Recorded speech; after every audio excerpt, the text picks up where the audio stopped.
The story begins with an 11-year-old boy named Ryoma Takayashi, who finds himself reincarnated in a world of his own. Living alone in the forest, he has tamed over 1,000 slimes, each one unique, nurtured with a special diet that allows them to grow into rare species with extraordinary abilities. One slime cleans his dishes, another recycles waste, and together they create a peaceful existence in the wilderness. One day, Ryoma encounters a group of soldiers in the forest, one of whom is injured. Initially, they are suspicious of him, but as he explains his intention to offer medicine, they are taken aback by his primitive speech, a product of his long silence. After one soldier tests the potion he provides, they thank him. Ryoma invites them to his home for rest, and the soldiers are stunned to learn he lives here all alone, surrounded by his slimes. The soldiers are shocked by Ryoma's solitary life in the forest, and when the slimes suddenly appear, they express a desire to eliminate them. Ryoma steps in to clarify their nature. Apologetically, the soldiers share their own stories, and the blonde-haired soldier Ren reveals he is a beast tamer, having first tamed a slime himself. He then leads the group to a rocky outcrop, where Ryoma opens a barrier, revealing the entrance to his home, leaving everyone in awe. Inside, the soldiers are surprised to find that Ryoma's home is furnished for just one person. They marvel at his ability to create potions, impressed by his skills. As they introduce themselves, Ryoma stumbles and realizes that Ren is the son of the noble family, Zil, while the others are protectors of the Zamil house. They had recently been attacked by bandits, which is how their friend Hill was injured. Ren inquires how Ryoma learned magic, to which he responds that he inherited it from his grandparents, who passed away 3 years ago. Hearing Ryoma's tragic backstory, Ren feels a pang of sympathy for the boy's solitude in the forest. Ryoma, however, downplays the situation. The mage camel hands Ryoma a crystal ball to assess his abilities, wanting to ensure he can survive in this dangerous environment. The group grows anxious upon discovering Ryoma possesses a level 9 mental resistance. Ren begins to devise a plan to keep Ryoma safe, deciding to inform his family of the boy's situation. After Ryoma bids them farewell, he feels guilt for not revealing the truth about his past, that his grandparents had not died, and that he once lived in Japan as a slave to money, working overtime every day. When the deities inform him of his death, they are surprised by his calm composure regarding his demise. Ryoma admits he anticipated his death given his grueling work hours. The divine beings introduce themselves as gods from another world, explaining that he died from a sneeze at midnight, leading to a brain hemorrhage. Realizing his death was so trivial, Ryoma feels a mix of frustration and disbelief. Once he calms down, the deities explain that they will reincarnate him into the body of an 8-year-old boy, ensuring that he retains his memories. They offer advice on maintaining a false identity and sharing knowledge about his new world. Finally, Ryoma is transported to this new realm, with the gods instructing him not to disclose his reincarnation to anyone. Thus begins his life in this new world. Upon arrival, the gods provide him with a knowledge book and some tools. Eager to test his powers, he spots a slime and decides to use the book. Successfully taming it with magic, this becomes the reason for his survival in the forest. A few days later, Ren arrives with his father, wife, and daughter Elia to meet Ryoma, and the adventure continues. Everyone was taken aback to discover that he could tame slims. They wondered how a bunch of slims could fit into his home. Thus, Ryoma gathered the slims together to form one large, slim and impressive sight, as they had never seen such a big slim before. They introduced themselves as a family of beast tamers, and Elia expressed her desire to tame slims, but they hadn't found any in the forest, so they sought Ryoma's guidance. He unfolded a map and pointed out where slims appeared. Elia wanted to ask more about slims since she knew nothing about them. Ryoma mentioned he had many rare types of slims that had never been seen before. He introduced 2 types he had just created, the garbage slim and the cleanup slim. Everyone was impressed by the cleanup slim. It could devour all kinds of stubborn dirt in an instant. Ryoma also demonstrated that it was completely harmless to humans. Seeing this, Elia asked how she could tame her own slim into a cleanup slim. Feeling a bit shy, Ryoma approached the men first, explaining that they would need to feed it dirty water that had been used for bathing. The women blushed and scolded him for his explanation. Still blushing from the awkwardness of suggesting using dirty bathwater to attract a slim, Elia remained determined to succeed. Ryoma, understanding the hardships of working alone, encouraged Elia and wished her luck. The next day, she ventured into the forest with a basin of dirty water. By the afternoon, Elia finally managed to tame her first slim. Afterwards, the Yamil family asked if she wanted to join them. Elia tried to convince Ryoma to come along, saying he could store his belongings in the butler's magic box. However, Ryoma replied that he already knew how to use the magic box. The Yamil family was excited to see his youth and talent, growing even fonder of him. Satisfied with his decision, Ryoma began packing his things around his home. He said goodbye to the statue of the deity he had created, then met with the Yamil family. The butler used a barrier spell to summon 2 carriages on their way to the town of Jimun. Ryoma shared that he could use all kinds of magical powers. He added that he also knew alchemy. The Yamil family admired him for being able to use so many types of magic. That evening, the carriage abruptly stopped, causing Elia to tumble into Ryoma's arms, both of them blushing. The Yamil family realized they had to stop due to an earthquake. Wanting to help, Ryoma pulled out a raincoat he had created using his super sticky slim and stepped outside. He opened a barrier to shield the others from the rain, then used earth magic along with his slims to resolve the issue. The Yamil family thanked him, expressing their fortune in having him along. The next morning, Ryoma arrived in the town of Jimunhi's first visit since arriving in the world of Xiphone. The Yamil family led him to the church to check his stats and create an ID card for him. He would use a magical orb to create his ID. To his surprise, the deities summoned him, delighted to see him. Ryoma thought he was done for, but the deities explained that they only summoned his spirit, while his body remained unharmed. They told him that every time he visited the church, he could converse with them. They praised Ryoma for taming many slims, even creating new types like the garbage slim and cleanup slim. He learned that the ancestors of the Yamil family also hailed from Earth, and she too had been transferred to Xiphone as a beast tamer. She had married into the Yamil family, and since then, they had been protected by the deities. They also mentioned that Elia possessed similar abilities to those sent from Earth. Ryoma felt joy knowing that his friend could also wield various types of magic. The deities shared that they had sent many people from Earth, including an otaku who wished for high magic power, but he lived a life of despair due to lingering memories of his past life. They were glad Ryoma was different, appreciating his eagerness to experience new things. The deities expressed their interest in him, hinting that other deities were also intrigued by Ryoma. Returning to his body, Ryoma received his stat information transferred from the orb at the Yamil estate. The family advised him to join a guild, with Elia reminding him to be cautious not to let others take advantage of him due to his immense abilities at such a young age. Elia asked about his level of magic, admiring his high skills while she still lacked many abilities. Ryoma suggested they practice together during their free time. Elia was overjoyed at this offer. The next day, Ryoma and the Yamil family set off to the Beast Tamer Guild. Elia registered as a beast tamer, but Ryoma faced challenges because guilds judged members based on the strength of their beasts. Since he was a slim tamer and slims were weak, he couldn't register. Renb advised him to apply as an explorer instead, as it suited him better. However, Ryoma needed to pass a combat test to join the Explorer Guild. The first test involved shooting arrows at targets. He easily passed, hitting all the targets, leaving the guildmaster and the Yamil family astonished by his superior skills. Next, he had to shoot moving targets, which he also navigated with ease. The guildmaster began attacking Ryoma, but he retaliated skillfully, passing the final test. Afterwards, Ryoma was registered as an explorer and received a G-rank explorer ID. He would need to complete various quests to rank up.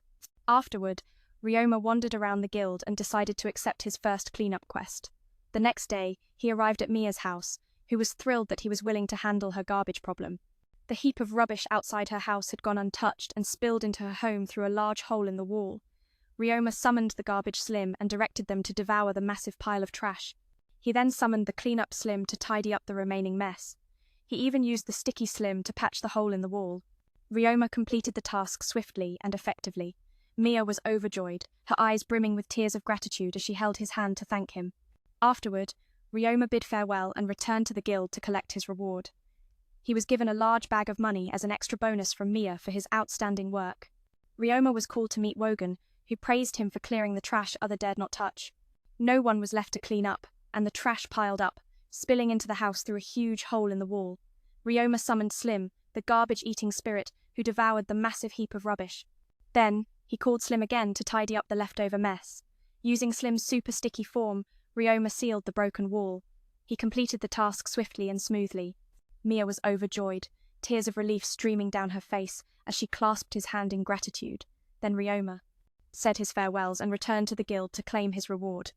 He received a hefty bag of money, a bonus from Mia for his outstanding work. Wogan summoned him, praising Ryoma for cleaning the dump no one dared to touch. Then, he assigned Ryoma a special mission to clean the town's public cesspool. This task was delegated by the town officials, who were notoriously stingy. Because of the terrible working conditions, nobody wanted the job. Even the residents of the slums, who usually handled such tasks, had given up. Hearing about the grim environment reminded Ryoma of his old job.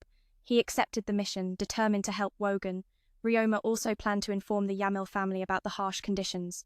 He reported the situation, arousing suspicion that the town officials were embezzling funds. The Yamils decided to investigate and support the slum residents, devising a plan to respond. The next day, Ryoma arrived at the public cesspool. The stench hit him instantly, a vile assault on his senses. Summoning Slim again, Ryoma donned protective gear to shield himself from the foul odor. As he opened the first door, the stench blasted his face. Slim rushed in to devour the filth, while Ryoma used his cleansing magic to purify the area. The first pit was quickly cleaned. Slim, fueled by the nutrients, began to multiply. Checking Slim's stats, Ryoma discovered a toxic substance in the pit and immediately reported this to the guildmaster and the Yamil family. Elise and Elia from the Yamil family grew worried, asking if Ryoma had inhaled the poison. He smiled warmly, grateful for their concern, assuring them he was fine. The Yamils and Wogan advised him to quit the mission, warning of the grave dangers the toxin posed. But Ryoma refused, driven by the thought of the townspeople suffering. When the Yamils tried to persuade him to give up, he showed them his poison-resistant stats as proof of his safety. Yamil, Ellis, and Elia expressed their concern, worried that he might have inhaled the poison. Ryoma felt a warmth in his heart knowing they cared for him, and reassured them that he was fine. Yamil and Wogan urged him to abandon the mission, fearing the dangers of the toxin, but Ryoma stood firm, aware that this poison could harm the townsfolk. When Yamil's family attempted to persuade him to give up, he presented his own resistance stats as proof. Reluctantly, they accepted his decision to continue the mission. The next day, Juan sent additional explorers to assist him. Ryoma would focus on clearing the hazardous waste while the others stood guard outside, ensuring no one was affected by the toxins within. Ryoma's pace quickened as Slim continued to multiply, amassing into a colossal army that made the cleanup easier. During this time, Ellis and Elia brought him medicine and provisions daily, their support impressing the other explorers. After 3 long days, Ryoma finally eradicated all traces of the toxic substance. Elia rejoiced at his success. Exhausted, Ryoma returned to report to the guild leader, mission accomplished.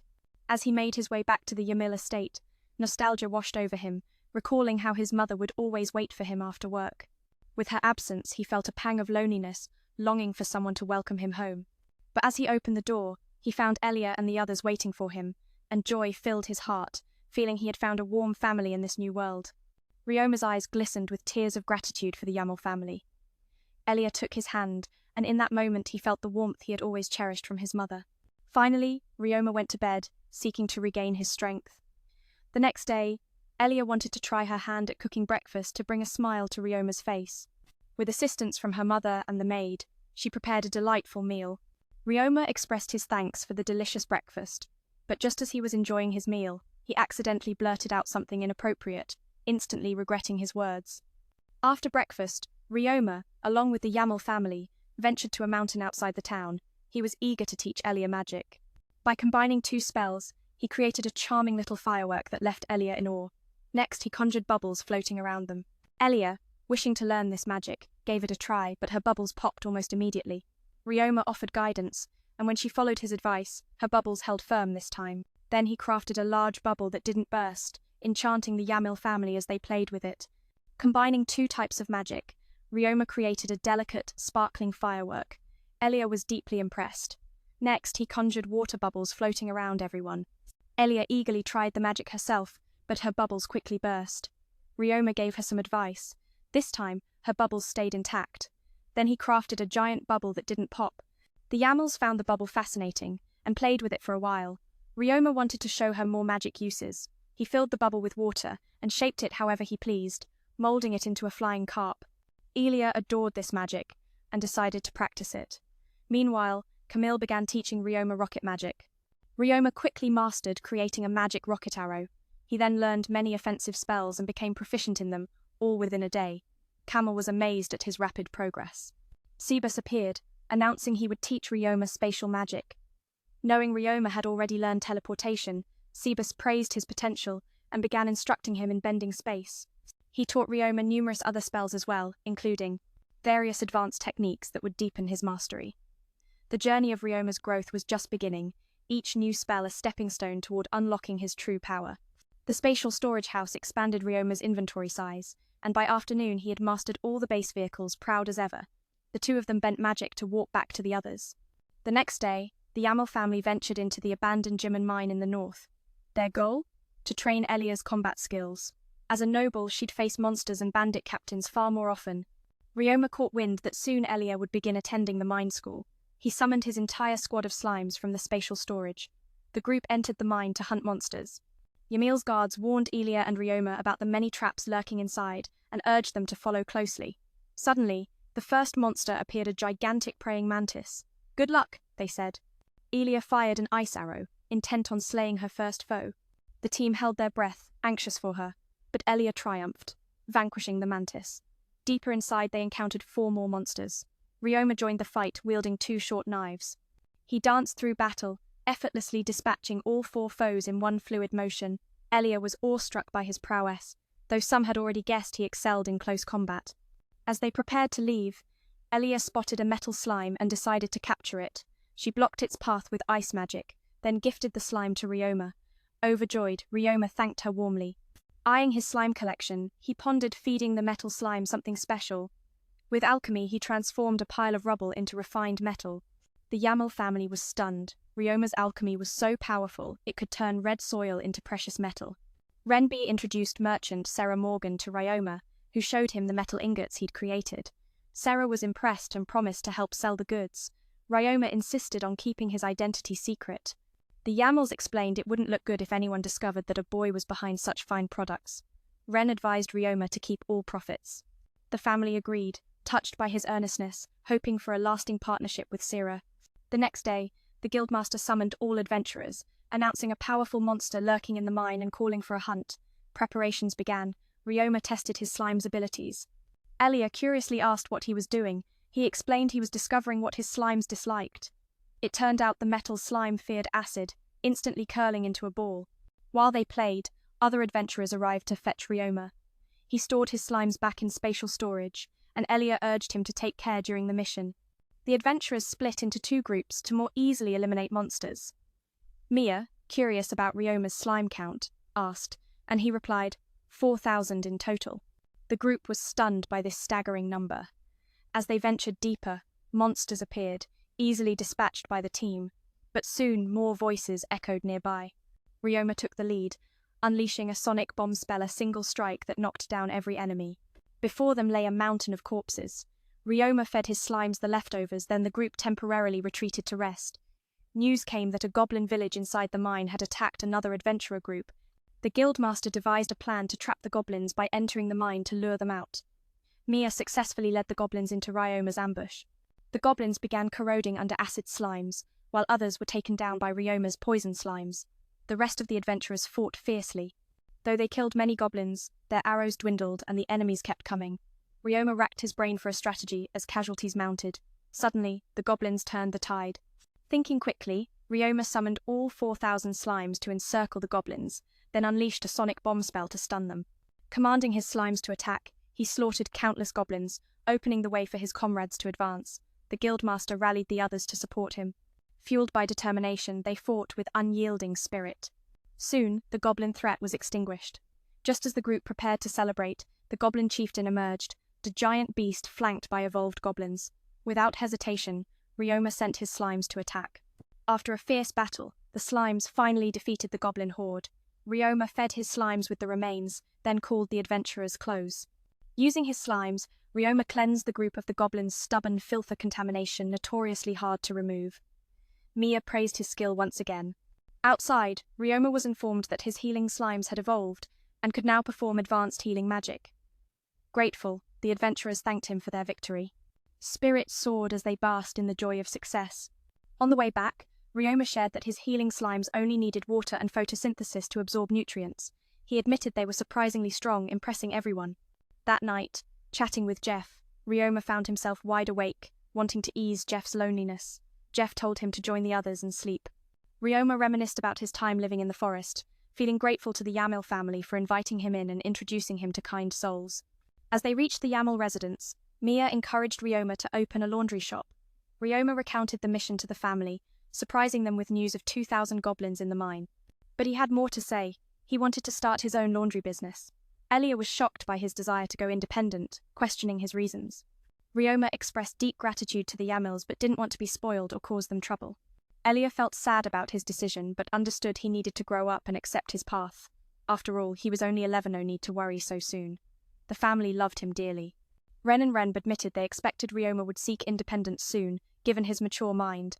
They agreed to let him go under conditions. He must write often and visit regularly. Ryoma was deeply thankful. Caught off guard by his decision to strike out on his own, they ask why he wants to do this. He expresses deep gratitude to the Yamil family, but insists he doesn't want to be spoiled or cause trouble for the Eloria family. Eloria feels heartbroken by his choice.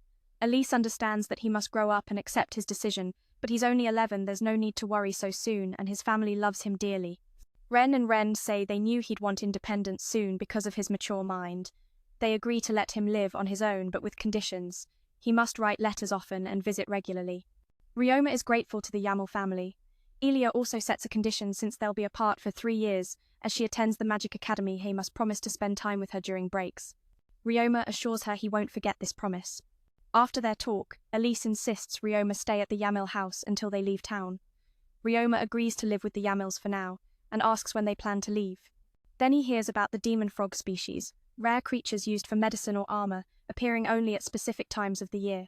He assumes the Yamil family aims to catch these frogs, but their true goal is the radiant lemur bird. Elia shows him pictures of this dazzling creature. The Yamils invite Ryoma to join them in hunting the lemur bird. Later, Ren asks about Ryoma's plan to open a laundry shop. Ryoma says he'll continue adventuring, but also open a laundry using his slim cleaning helpers. His slim cleaners work exceptionally well. Ren decides to support Ryoma by asking Merchant Sarah to offer business advice. Ren also asks Ryoma to regularly inspect the mine to ensure no monsters take shelter there. The next day, Ryoma visits Sarah seeking guidance on opening his laundry.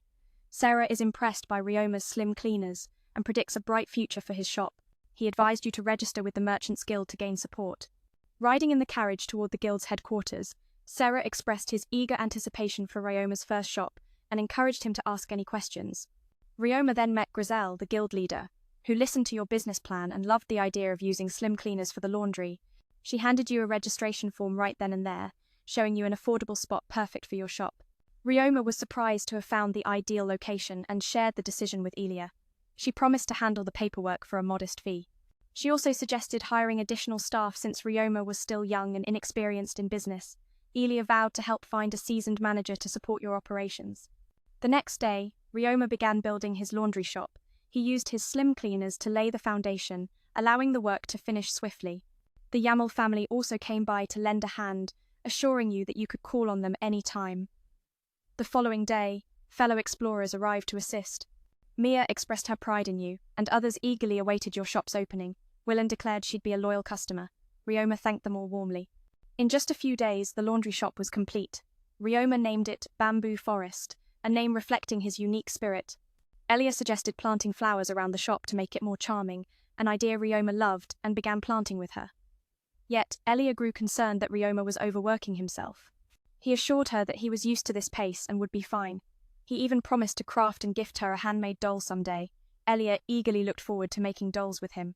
On their way, Ryoma expressed his desire to host a celebration for everyone who had helped him. Suddenly, he felt drawn to visit the church. When he arrived, his spirit detached from his body. Kufo greeted Ryoma, who was surprised not to see the other gods around.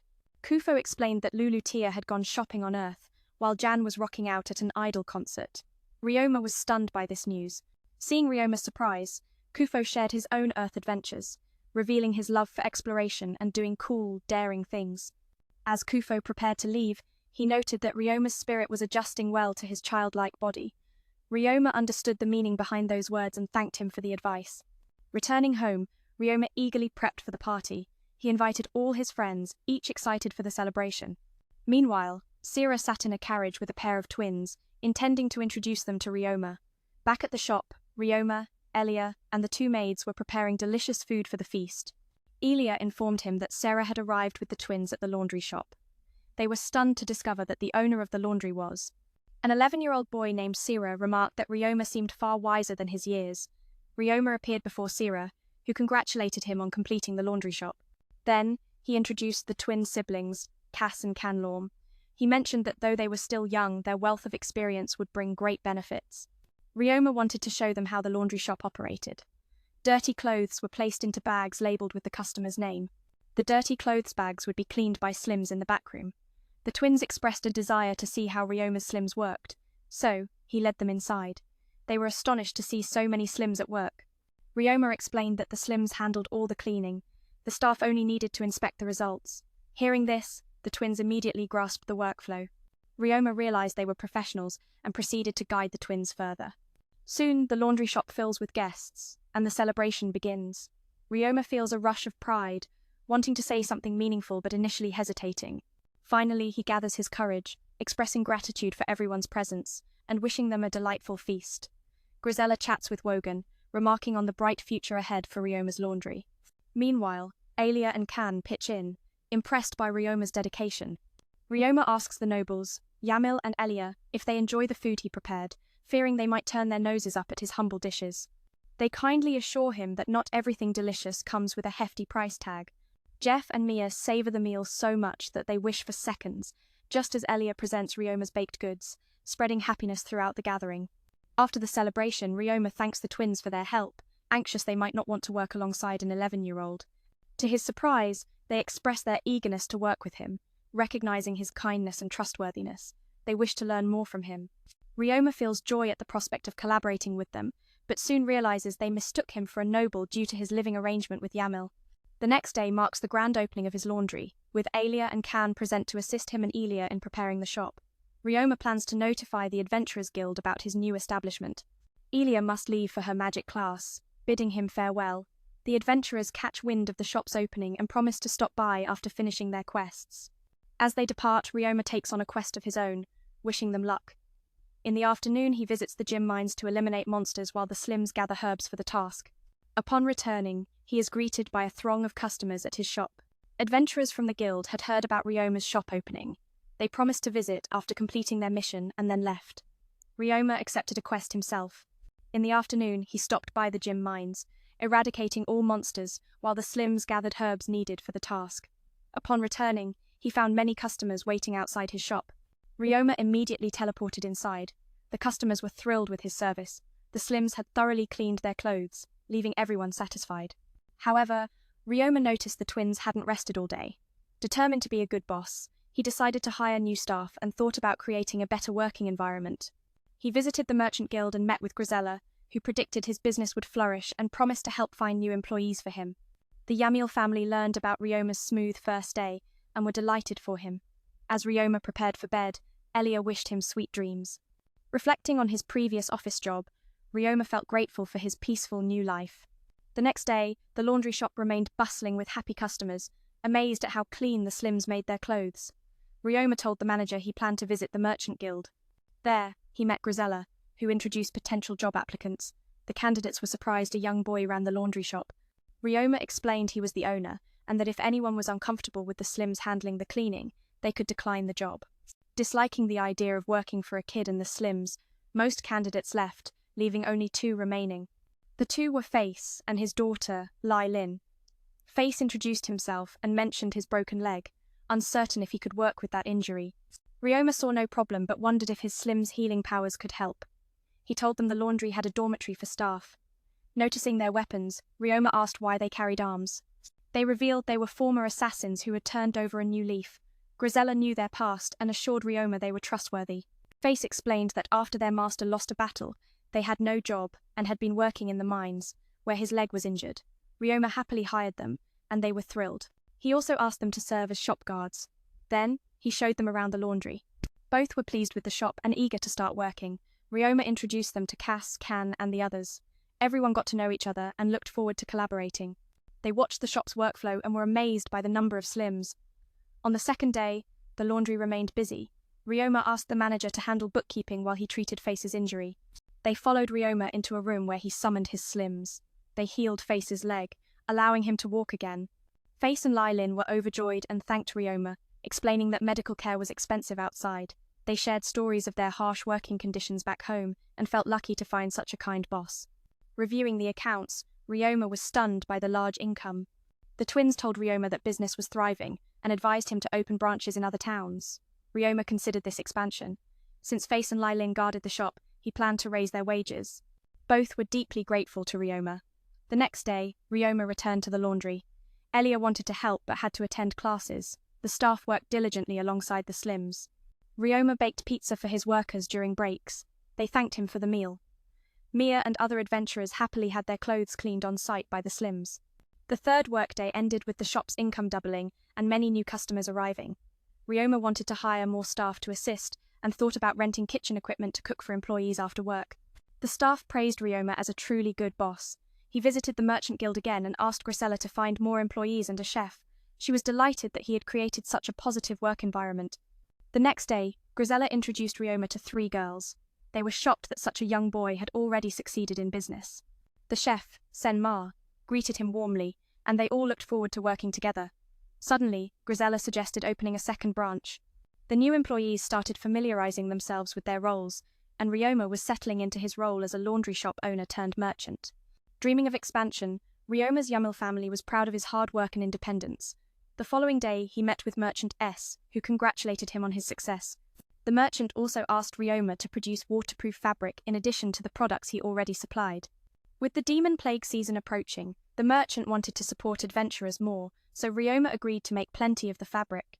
Elia came to Ryoma's room and saw him feeding a regular Slim. Ryoma explained he wanted to create metal Slims by feeding them specially. He planned to try making waterproof fabric in the abandoned mines. Elia took out her violin. Ryoma learned that to tame the Chimli birds, she had to play music to soothe them, making them easier to capture. She began playing a gentle melody. Ryoma and his Slims enjoyed the music. Then, he started crafting the waterproof fabric with the Slims' help. Together with his Slim helpers, Ryoma grills pizza for his staff during their break. They thank him warmly for the meal. Mia and other adventurers are thrilled to have their clothes cleaned on site by the Slim cleaners. By the end of the third workday, the laundry's income has doubled, and new customers keep coming. Ryoma wants to hire more staff to help and also rent a kitchen to cook for his employees. His employees praise him as a great boss. Ryoma visits the trade guild and asks Grisella to find additional workers and a chef. She's delighted he's created such a positive workplace. The next day, Grisella introduces him to 3 girls. They're surprised Ryoma is so young yet already successful. The head chef greets him warmly, looking forward to working together. Suddenly, Grisella suggests he open a second branch. The new staff begin settling into their roles, and Ryoma grows accustomed to running a real business. He secretly plans to expand with a second location. The Yamil family feels proud watching him work so hard, seeing that he can now manage his laundry shop independently. The next day, Ryoma meets the merchant Sarah. Sarah congratulates him on his business success and asks Ryoma to produce waterproof fabric in addition to the products he already supplies. The season for demon frogs is approaching, and Sarah wants to support adventurers further. Ryoma agrees, promising to produce plenty. Elia visits Ryoma's room and sees him feeding a normal Slim.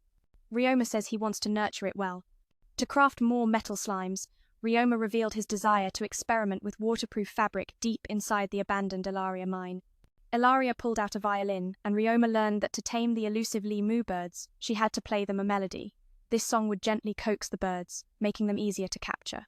Ilaria began to play a soothing tune, and Ryoma, along with his slimes, basked in the music's embrace. Inspired, Ryoma set to work creating waterproof fabric with the help of his slimes. Once the task was complete, they patiently waited for the fabric to dry. Ryoma proudly shared his plan to make a doll for Ilaria, using magic to shape clay into a perfect likeness of her. Ilaria was deeply touched by this heartfelt gift. Back home, Ryoma presented the dolls fashioned after their family to the Yamil household, earning awe and admiration. Ilaria's parents encouraged her to bring the doll to school as a lucky charm, an idea she happily embraced, deciding to carry Ryoma's doll with her every day. The next day, Ryoma returned to his bustling laundry shop, where customers crowded as usual. In the afternoon, he headed back to the mine to continue crafting waterproof fabric. Meanwhile, he trained his slimes in combat, guiding them through their unique fighting techniques. Ryoma also pushed himself, sparring alongside his king slime to test their strength. Suddenly, his slime began evolving not into a metal slime as expected, but into an iron slime. Puzzled, Ryoma examined iron fragments and finally understood why it didn't evolve into a metal slime. While Ryoma stood inside the laundry shop, Fina appeared, praising his diligent slimes for their cleaning prowess. She was surprised when the slimes unexpectedly doubled in number. Later, a staff member showed Ryoma today's sales figures. They had tripled compared to before. Seelung and the others shared that merchants had started recommending Ryoma's laundry to everyone. Other employees confirmed customer satisfaction with their service. Grateful, Ryoma thanked his team for their hard work and asked if they enjoyed working in the bamboo forest. They all agreed he was a kind boss. Then Ryoma suddenly realized he hadn't given them a day off. The revenue had soared, tripling compared to the last time. Si Lung and La said that other merchants had started recommending Ryoma's laundry shop to everyone. The staff shared that customers were very satisfied with their service. Ryoma thanked his hard-working employees and asked if working in the bamboo forest was enjoyable. They all said he was a great boss. Ryoma suddenly remembered he hadn't given them a day off yet. Worried he might be pushing them too hard, Ryoma apologized. The employees were puzzled but deeply moved by his apology and grateful for the day off. In this world, many bosses are cruel, exploiting their workers. Some girls even revealed their managers harassed them.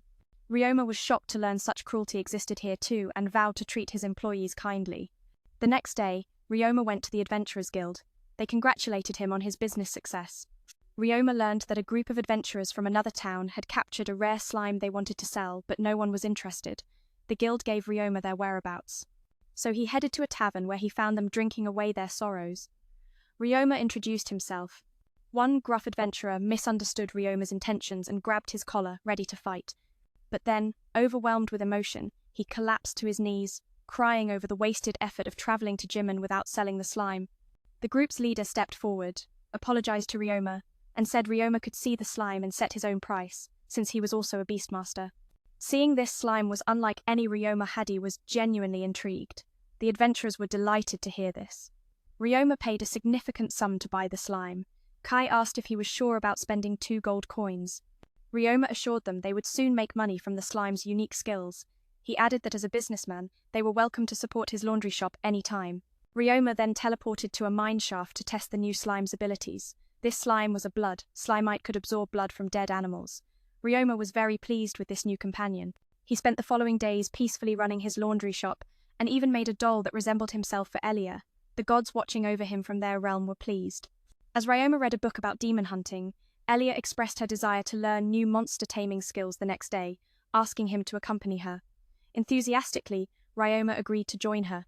The following morning, near the mine, Yamal decided to teach the 2 children about the new taming skills. Elia raised her hand, explaining that taming monsters allows for interaction and support through magic. She mentioned she would teach them a spell to share senses with the monsters, called emotion sharing, which would help them better recognize dangers around them. Ren warned that this spell was challenging to master, suggesting they first practice with 2 birds. Immediately, the 2 children succeeded in taming the birds. Once they had tamed them, Elia and Ryoma began to connect with them. Ryoma focused intently, immediately sensing the awareness of the bird, though he found it peculiar. Ren offered him some advice, and Ryoma began to improve, while Elia also succeeded in sharing emotions with her bird. The family was surprised at how quickly Ryoma and Elia were learning spells.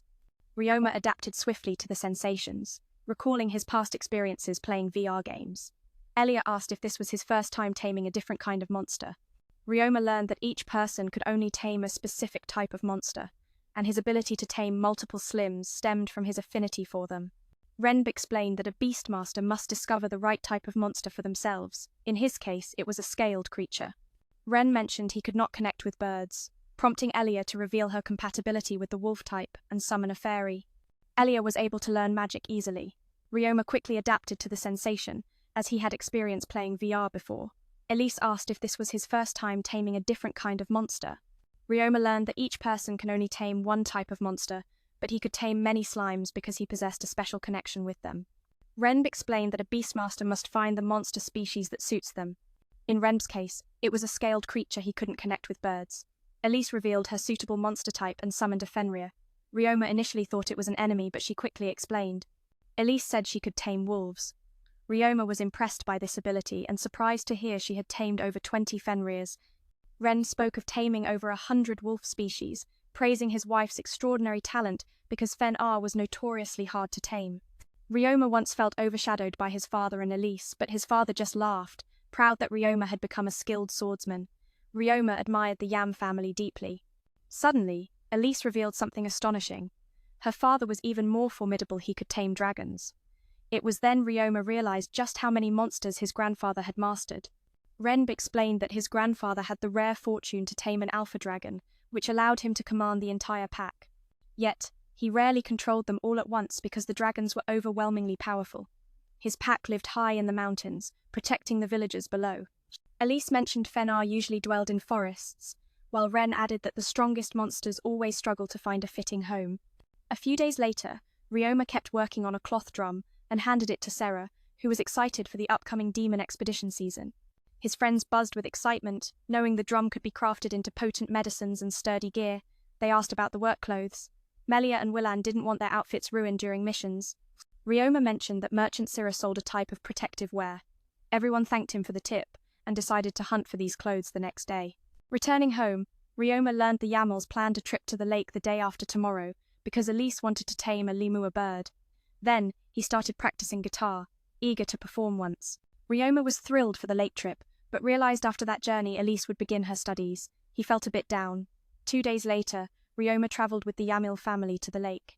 Elise started to tire but admired Ryoma's boundless energy. Their protector noted Ryoma's impressive endurance and special nature. After some time, they encountered a scout group led by Shin. Ryoma asked permission to stay a while. Shin thanked him and apologized for being rude earlier. They also thanked Ryoma for showing them how to earn money via demon expeditions and promised to stop by his laundry shop after their mission. At the lake, Ryoma watched the radiant lemur birds soaring as they hunted frogs together. He saw his friends working hard to catch frogs and earn money. Ren noticed someone trying to tame a lemur but playing terrible music. Ryoma asked how important music was. Ren explained that if the performance was bad, the birds wouldn't like it, they'd make awful noises that were unbearable. Suddenly, the birds began warning the man, who lost his temper and tried to attack them. The birds retaliated with wind blades, chasing him away, but they kept pursuing, threatening to kill him. Ryoma quickly erected an earth wall just in time. The birds let out piercing screams that made everyone clutch their heads in pain except Ryoma, who remained calm. He sensed and identified the culprit bird. Using magic, he isolated this special bird, silencing its cries. The rest of the flock, seeing this, flew away. Ren and Sakamil tended to the injured, and everyone thanked Ryoma. Curious about what happened, Ryoma heard from Ren that this rare lemur bird could wield dark magic. Worried, Ryoma remembered the divine blessing that gave him strong magic resistance.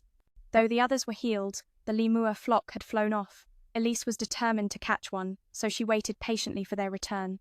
Meanwhile, staff at the laundry shop awaited their meal, while Lai Lin praised Slim for cleaning, and the twins handled the clothes. Ryoma still waited for the lemur to come back. Suddenly, Elise spoke softly, saying soon they might not see each other again. Ryoma didn't know how to respond. Just as he tried to cheer her up, Elise teasingly interrupted, making Elise smile and urge him to write lots of letters. The master of flirting, who offered to teach Ryoma his secrets. Still inexperienced, Ryoma was playfully punched by Ren, who wanted to protect his daughter. Elise overheard this and blushed deeply. Suddenly, the lemur flock returned. Ryoma was about to leave, worried his presence would scare them off, but Elise insisted he stay so she could find courage. She began performing music for the birds, whose attention was fully captured by her melodious tune. Everyone marveled at her original composition and shared in the musical moment. The birds started approaching her, and Ryoma wished her luck as she succeeded in taming the entire flock, beaming with happiness. Thanks to his exceptionally high magic power, Ryoma emerged unscathed while others were treated for injuries. However, the lemur birds had all flown away. Ilaria, determined to catch one, waited patiently for their return. Inside the laundry shop, staff stood ready for their meal. Lai Lin praised the cleaning slimes, while the twins managed the clothes. Ryoma still waited for the lemur flock to come back. Suddenly, Ilaria said they might soon be separated, leaving him unsure how to respond. He tried to cheer her up, but Elise's sharp remark cut through the moment. Then, Ilaria brightened, urging him to write many letters to her. The master of romance stepped forward, offering to teach Ryoma his ways. Still green in the art of love, Ryoma found himself defended by Ren, who hugged a tree to tease him. Ryoma's punch sent the master sprawling to the ground. Ilaria overheard their banter and flushed red. Suddenly, the lemur birds returned. Ryoma wanted to leave, fearing the flock would be scared by his presence, but Ilaria insisted he stay so she could gather courage. She began to play for the birds, who listened intently to her gentle music. Everyone admired her self-composed melody. The crowd joined in the joy of the moment as the birds drew nearer. Ryoma wished her luck as Ilaria successfully tamed the flock, feeling a deep happiness. Inspired, Ryoma also tried to tame the birds with his guitar playing. They too listened closely as he lost himself in the music. Even Hu was moved by the melody. The lemur flock approached Ryoma, including a special limnine bird that also adored his music. Ryoma's heart swelled with satisfaction as he tamed every bird. Elaria and the explorers beamed with pride and congratulated him.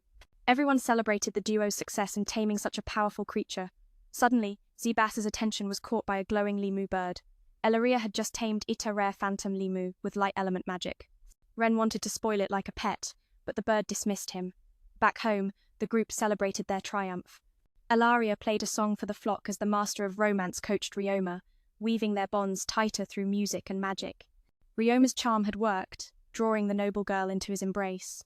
Elaria expressed her worry about leaving him to attend the Magic Academy. At the age of 12, all nobles were compelled to study, and she feared she wouldn't be able to make friends, as they would likely be intimidated by her noble lineage. On top of that, her immense magical power had once spiraled out of control when she was younger, injuring a boy her age, leaving her with a lingering fear of her abilities. She worried that Ryoma would fear her once she revealed this.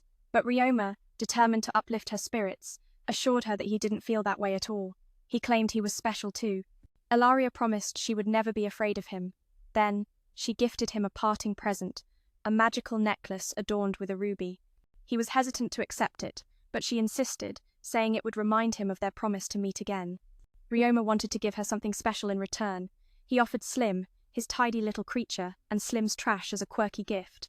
Elaria found joy in this unexpected present. The next morning, the Yamil family set off for another town. Their servant reminded Ryoma to visit often and eat plenty of vegetables. He bid farewell to the Yamil household, and they urged him to write to them frequently. Elaria felt a pang of sadness over their separation and asked him not to mention guests anymore. She told him he could simply call her Elaria instead of her full name. With determination, she promised to study hard and become stronger. They exchanged heartfelt goodbyes, marking the end of their journey together.